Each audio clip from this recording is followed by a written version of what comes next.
Son las 10 de la noche y es la hora de opinar. Hoy con Blanca Heredia, Sabino Bastidas y Luis de la Calle vamos a discutir sobre un tema que le importa mucho a todos los mexicanos: la inflación, el incremento de precios y lo que está pasando en la institución encargada de resolverla, el Banco de México.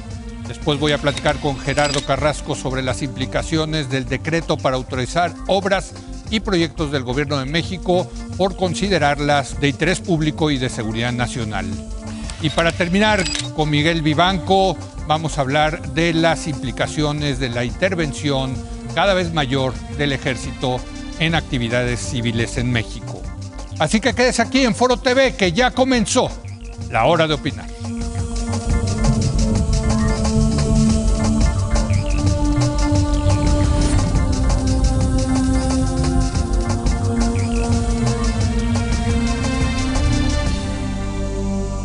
Muy buenas noches. Seguramente usted, como yo, estamos preocupados por el incremento reciente en los precios, una inflación ya anualizada del 7.05%.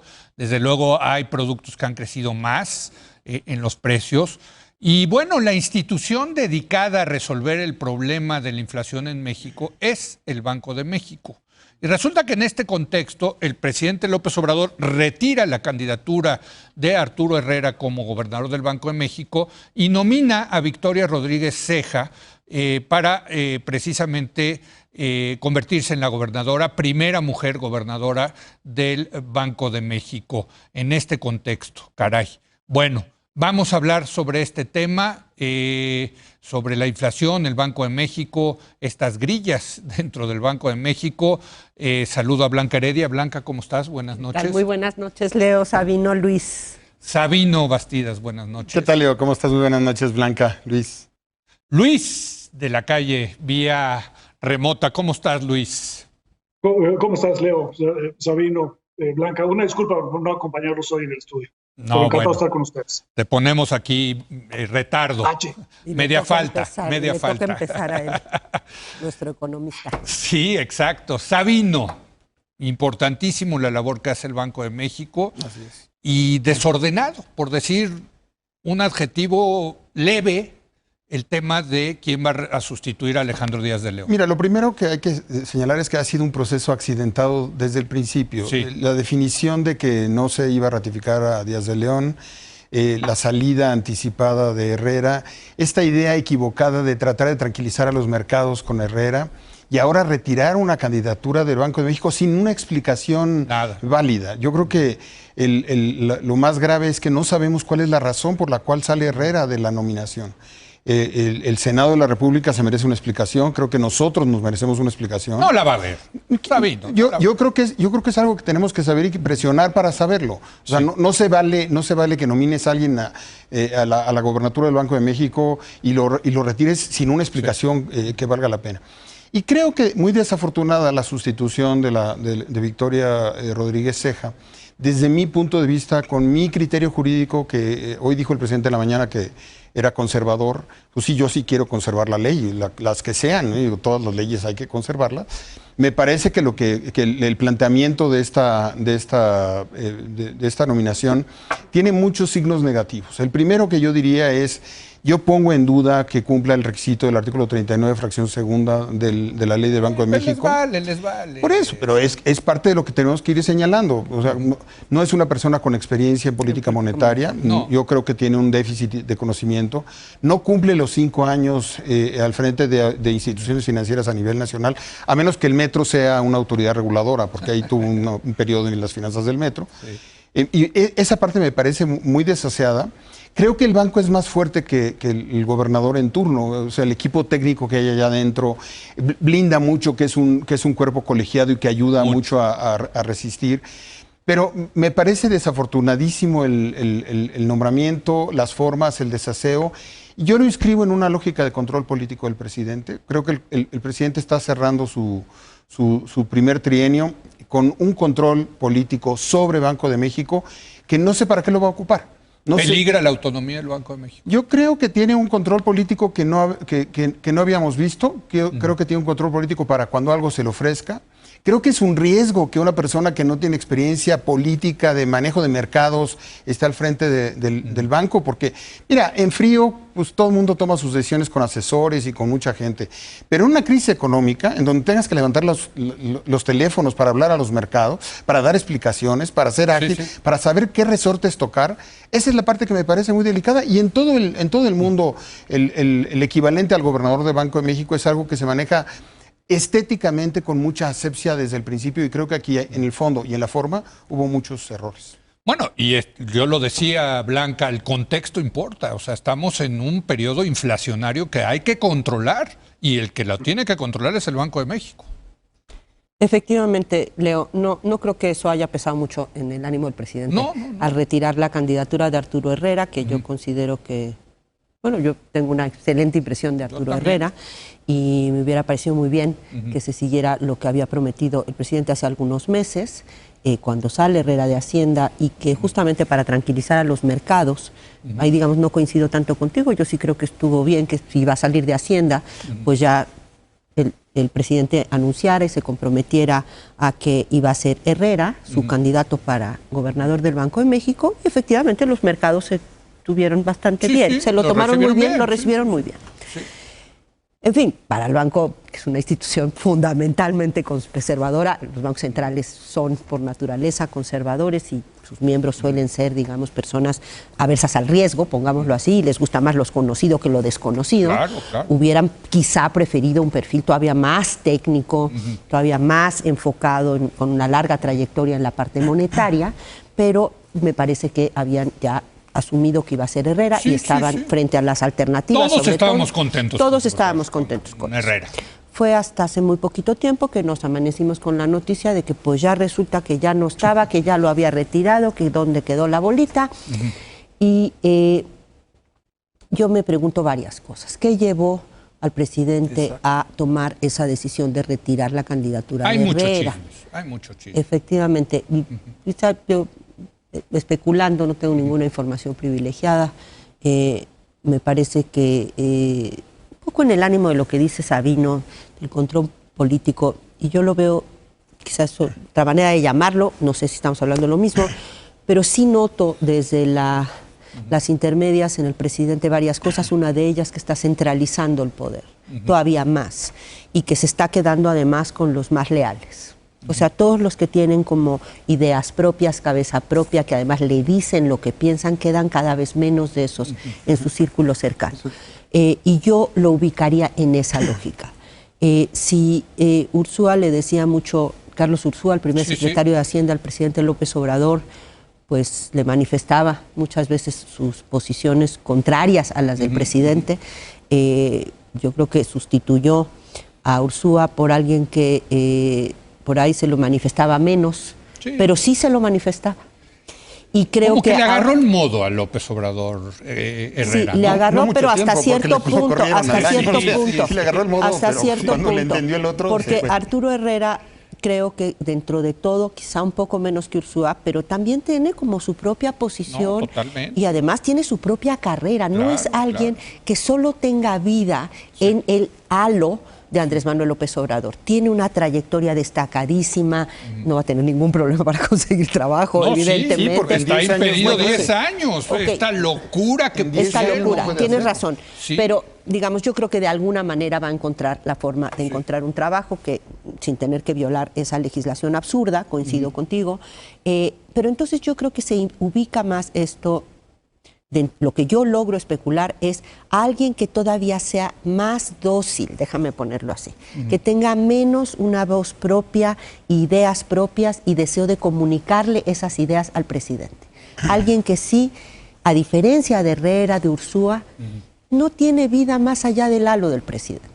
O muy poca, es como una especie de, ¿saben? Como una figura que solamente se llena de vida dentro del universo imantado por el señor presidente. A ver, en ese sentido, Luis, ¿corre peligro la autonomía del Banco de México? Y lo digo porque las decisiones importantes de política monetaria son decisiones colegiadas de la Junta de Gobierno. Victoria Rodríguez va a ser un voto de 5, Luis. Bueno, vamos a ver, no sabemos, ¿no? Parte del problema de esta selección de la futura gobernadora del Banco de México es que no sabemos qué tipo de persona es. Ha sido una subsecretaria de ingresos de muy bajo perfil y con una trayectoria pública básicamente inexistente desde el punto de vista del conocimiento de sus calidades, ¿no? La autonomía del Banco de México es un aspecto que se gana todos los días con el trabajo de todos los días. Y el gobernador del Banco Central, a pesar de que en la Junta solamente implica un voto, juega un papel fundamental en la institución, en la fortaleza de la institución del Banco de México. Porque es el gobernador el que está a cargo de todo el personal del Banco de México.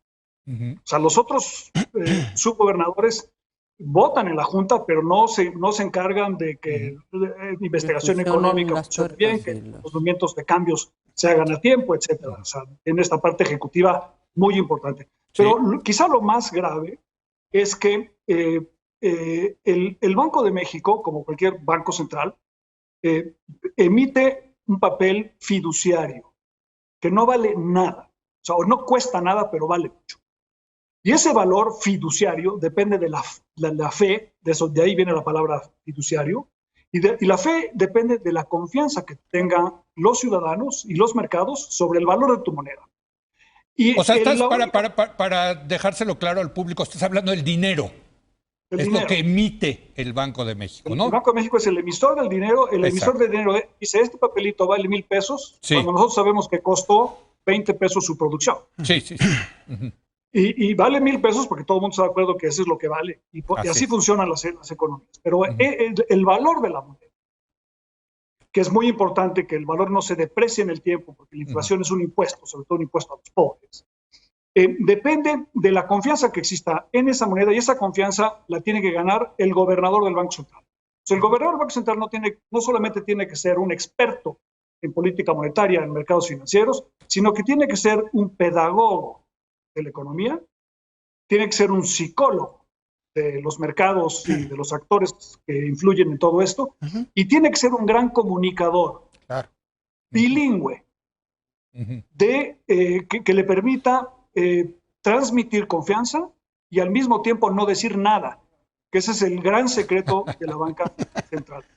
Y la subsecretaria Rodríguez Ceja quizás sea una persona muy capaz, pero no tenemos ninguna evidencia que tenga las suficientes habilidades de manejo de la institución del Banco Central como tal, y que tenga las suficientes capacidades de comunicación y de trabajo pedagógico y psicológico, que son elementos esenciales para el éxito de un banquero central.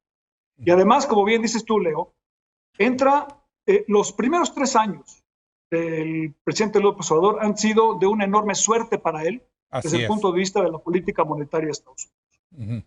Ella va a entrar como gobernador central en condiciones de altísimo riesgo, porque tenemos una inflación no solamente alta, 7%, sino creciente, y no solamente creciente, sino que también tenemos un componente muy importante de inflación reprimida, porque en México no ha subido el precio de la gasolina como debía haber subido, porque han bajado el impuesto, y no ha subido el precio de la electricidad, porque no quieren que los hogares paguen más. Bueno, entonces, cuando se dice que tenemos la misma, dijo el presidente hoy en la mañana, tenemos la misma inflación que Estados Unidos, no tenemos la misma inflación que Estados Unidos.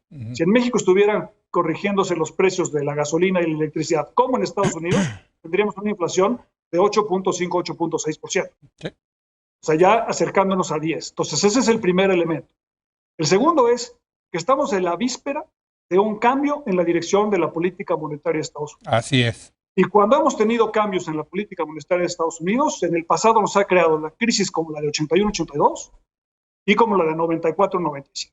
No, bueno, toco madera, buenos cristales, todo no, abajo hay madera. Abajo hay madera, Luis, nos están deprimiendo muchísimo. Y empieza diciembre, ya vienen las fiestas. Y una más. La devaluación del peso mexicano bajo Enrique Peña Nieto, de la que el presidente ha presumido tanto en el sentido de que los tecnócratas no supieron manejarlo, sucedió en una situación donde Estados Unidos empezó a tener una política monetaria menos laxa y México tuvo una política monetaria más laxa. Y el tercer fuente de riesgo es que en los próximos 3 años México va a tener los déficits de finanzas públicas más grande de los últimos 20 años. Entonces, la combinación... 0.001%, o sea, la combinación de inflación, cambio en la política monetaria de Estados Unidos y un incremento deficitario en México porque no van a poder controlar el gasto y quizá no van a recaudar tanto como piensan, es un cóctel que requiere, digamos, una manos en el timón del Banco de México que transmitan una enorme confianza. Y creo que el presidente nos sorprendió con su decisión, porque el presidente le tiene una aversión muy especial a la inflación, a la devaluación y a la inestabilidad macroeconómica, porque él sabe muy bien que cuando hay inestabilidad macroeconómica, los tecnócratas regresan al poder. Y entonces él a toda costa quisiera evitar eso, y por eso nos sorprendió que haya desechado al final del día a Arturo Herrera. Híjole. Pues yo creo que justamente por eso, pero te interrumpí, Leo. No. Justamente por la enorme importancia que sabemos tiene para el presidente de la República la inflación, la estabilidad del tipo de cambio y sus niveles de aprobación. Pero los dos primeros tienen centralmente que ver con qué pasa con el Banco de México, eso influye muchísimo. Sabemos que para él es muy importante, yo confío en eso, déjame ponerlo así. Junto con algunos elementos que, respetando muchísimo la opinión de Luis, que es un expertazo en estos temas, me preocupa, sí, lo veo un poco excesivamente negativo. Quisiera balancear un poco aportando elementos que a mí me... Por favor, porque a mí me dejó así como ponchado. Me tranquilizan. Ayer me di a la tarea de hablar con algunos colegas, amigos que pues conocen estos temas y preguntarles su opinión. Yo la verdad desconozco a Victoria Rodríguez, pero me dicen que una cosa que fue tranquilizador dentro de todo depende del contexto y en qué lo comparas, pero sobre todo, digamos, frente a lo que ocurrió en la UIF, en la Unidad de Inteligencia Financiera, y a quién pusieron para sustituir al titular que echaron de ese cargo. Pero ese argumento es que pudo haber sido peor. Exacto. Pero es que estuvo en la mal, UIF, pero pudo haber sido exacto, peor. Pero dado ese contexto, eso como... ¿Quién te hubiera asustado? Fernando Noroña. Exacto, por ejemplo, para el Banco de México. Pero más allá de eso, creo que es una persona que la gente que lo conoce, que la ha seguido, pues la tiene que seguir o lo que sea, que Victoria Rodríguez es una técnica. Eso es lo que entiendo que... Y eso me parece una buena noticia, o sea...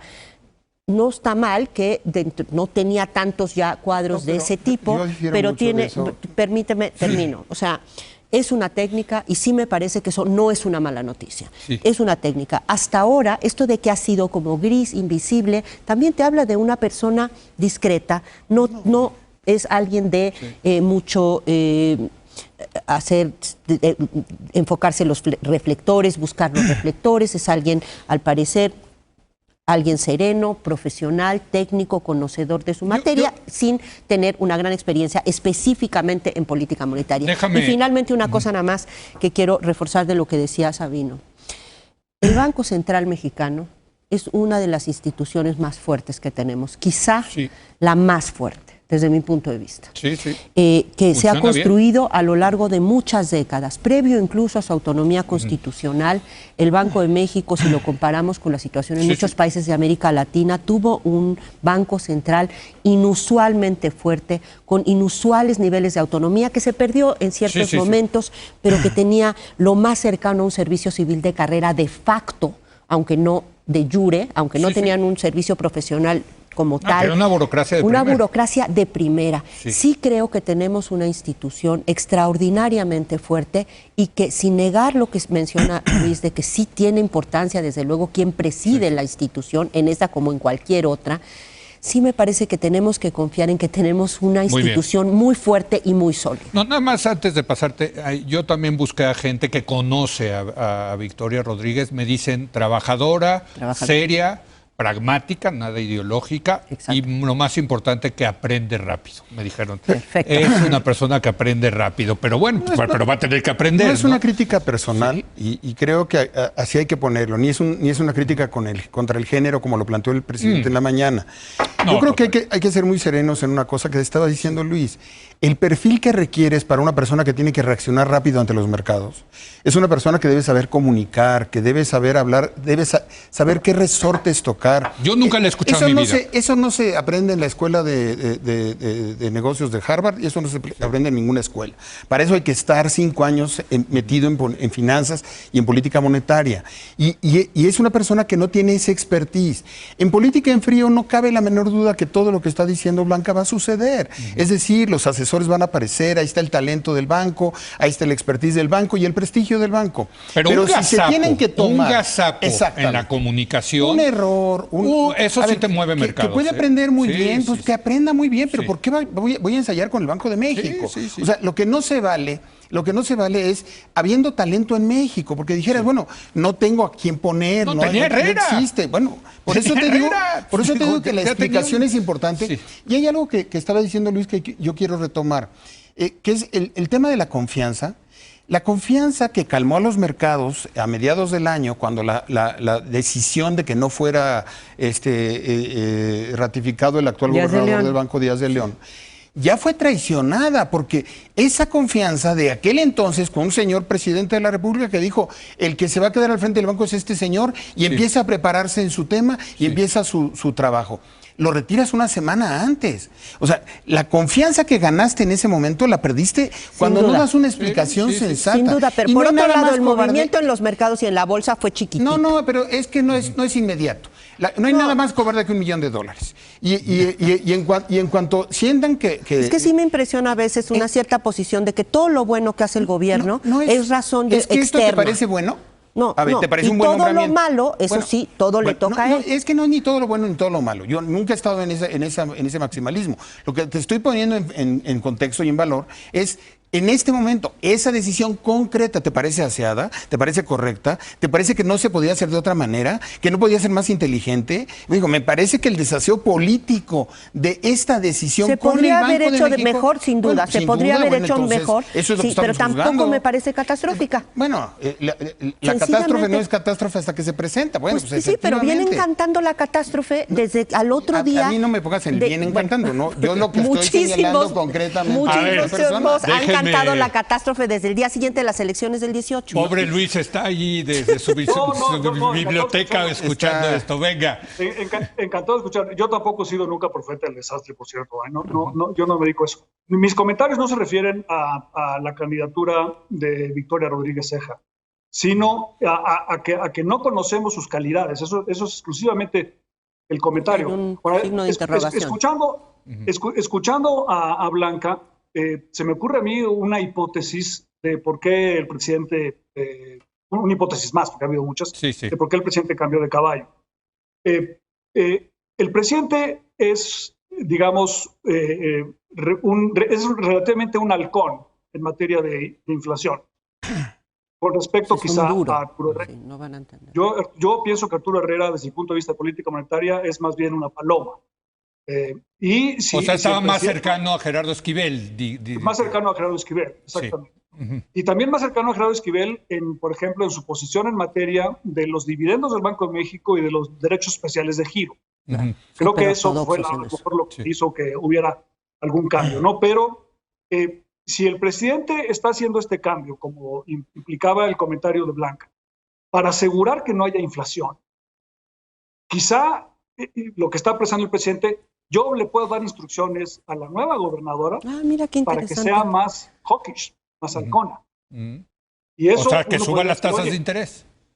Que suba las tasas de interés o que toma las medidas necesarias para que la inflación se revierta hacia la tasa objetivo del Banco. Sin embargo, si esa hipótesis fuera cierta, implicaría la pérdida de la autonomía del Banco Central. Claro. Y a largo plazo, la injerencia del Palacio Nacional o Los Pinos en el pasado sobre el Banco de México es la perfecta receta para tener periodos de inestabilidad macroeconómica y de inflación y devaluaciones del peso. Porque lo que sostiene la credibilidad del Banco de México es su autonomía. Y también por eso creo que no fue muy apropiada, digamos, la presentación que hizo el secretario de Hacienda de la futura o la propuesta de candidata para dirigir el Banco de México. Perdón, Luis, Luis, ¿quién es el secretario de Hacienda? El que salió junto a doctor, ella ayer. Rogelio Ramírez de la O, que es un economista muy sólido, pero que ha sido también muy discreto. La discreción no es necesariamente una desventaja, pero en materia económica, la comunicación del secretario de Hacienda y del gobernador del Banco de México sí son muy importantes. Claro. Un puesto de esta naturaleza es una designación exclusiva del presidente de la República, porque necesitas garantizar la autonomía del banco. Si con el video de ayer en la noche se manda la señal de que esto está en coordinación con la Secretaría de Hacienda, pues eso no es una buena noticia, porque a lo mejor quiere decir que en el futuro el Banco de México va a estar dispuesto a financiar algunas actividades que le pida la Secretaría de Hacienda, a pesar de que el propósito sea tener un endurecimiento de la política monetaria para que haya menos inflación y menos devaluaciones. Perdón, ya se acabó el tiempo. Se acabó el tiempo, pero lo que es fundamental en lo que viene el año que entra es si se equivoca la Reserva Federal al adelantar o al atrasar el incremento de las tasas de interés, y si se equivoca el Banco de México al adelantar o al atrasar las tasas de interés, va a ser fatal para la economía mundial y para la economía de México. Aquí el tema es, híjole, de fine tuning, como se dice en inglés. El ajuste fino. El ajuste fino, cualquier equivocación de política monetaria, agárrense. Para el auditorio, esa es una opción, hay muchas otras. ¿De qué? De que pasen otras cosas que no sean tan terribles. ¿No? Claro. Pero sí. Y nada más un detalle con respecto a lo de Luis. Me encantó su hipótesis con respecto a que a lo mejor la nombró porque fuera más halcón él, que los blandos, digamos, las palomas que los blandos que están, de Herrera y Esquivel. Digo, porque hay que decir, Gerardo Esquivel y Arturo Herrera son amigos y ideológicamente siempre han estado y al mismo tiempo muy cercanos al proyecto de Andrés Manuel. Pero nada más un punto con respecto a lo de que eso sería injerencia y rompería la autonomía del Banco de México. Ahí sí me parece que es importante recordarle, sobre todo a nuestro auditorio, que las decisiones de política monetaria, a diferencia de las de recursos humanos, sí las toma una junta de 5 personas. Y en ese sentido sería un voto más dentro de la junta de 5 que toman las decisiones y cuidan el valor de nuestros pesos. La única pregunta, y pago por ver, es si tiene la capacidad de resistir una orden del presidente de la República, la nueva gobernadora del banco. Un voto. Si resiste un voto. El gobernador es diferente a la Junta en muchos sentidos de representación y confianza. A ver, 20 segundos para ser equitativo, Luis. Bueno, el presidente de la República y el secretario de Hacienda no le deben dar instrucciones a ningún miembro de la Junta. O sea, no solamente al gobernador. Desde luego. Y la otra cosa, Gerardo Esquivel, que ha votado, digamos, de una manera de paloma en todas las últimas decisiones, ha sido un fuerte defensor de la autonomía del Banco de México. Fuertísimo. Y eso le ha molestado al presidente de la República. Y un factor de equilibrio. Muchísimo, y hay que decir que ha votado en contra con argumentos técnicos. Hay que leer el paper. Sólido, el paper de Gerardo Esquivel, que está en el sitio del Banco de México, es una buena pieza. Extraordinaria pieza, si me permites. Yo también creo, extraordinario, bueno, extraordinario. Querido Luis, querido Sabino, querida Blanca, hijo, mano, ustedes me dejan para el fin de semana así como con ganas de seguir, pero bueno, gracias. Un gustazo, gracias. Que estén buenas muy noches. Bien. Chao, Luis. Vamos a hacer una pausa y viene Gerardo Carrasco para analizar el famoso decretazo y sus implicaciones.